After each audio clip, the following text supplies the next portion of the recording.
السلام علیکم friends, welcome back in new video. دوستو آج کی اس ویڈیو میں جو ڈیزیز پر ہم بات کرنے والے ہیں وہ ہے لمبیگو یعنی کمر درد۔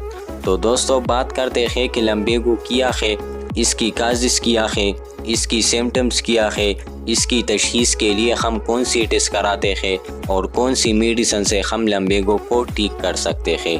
تو دوستو اس مرض میں کمر کے درمیانی حصے میں یا ساری کمر میں درد ہوتا ہے جس سے چلنا پھرنا بہت مشکل ہوتا ہے، تو اس کو ہم لمبیگو کہتے ہیں۔ اب دوستو بات کرتے ہیں لمبیگو کی کازز پر۔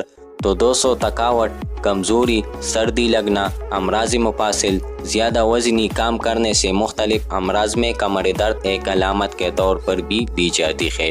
چوٹ وغیرہ لگنے سے بھی لمبیگو ہو سکتا ہے۔ اب دوستو بات کرتے ہیں لمبیگو کی سمٹمز پر۔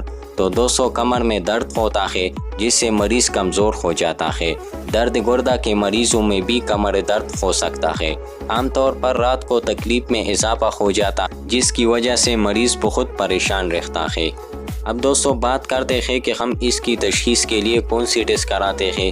تو دوستو کمر میں اگر چوٹ وغیرہ لگی ہو تو ایکس رے کرانا چاہیے تاکہ ہڈی کی چوٹ کا علاج ہو سکے۔ اب دوستو بات کرتے ہیں کہ ہم لمبیگو کو ٹھیک کرنے کے لیے کون سی میڈیسن یوز کر سکتے ہیں۔ تو دوستو اس کے لیے آپ یوز کر سکتے ہیں ٹیبلٹ ڈسپروپین، ٹیبلٹ پروسین، ٹیبلٹ فلڈین اور سوفیک جیل۔ اس میڈیسن کو یوز کرنے سے آپ لمبیگو کو ٹھیک کر سکتے ہیں۔ تو دوستو آج کے لیے بس اتنا ہی۔ اگر آپ میڈیکل سے ریلیٹڈ مجھ سے کوئی بھی سوال پوچھنا چاہتے ہیں تو کمنٹ سیکشن میں پوچھ سکتے ہیں۔ نیکسٹ ویڈیو میں ملیں گے، تب تک کے لیے اللہ حافظ۔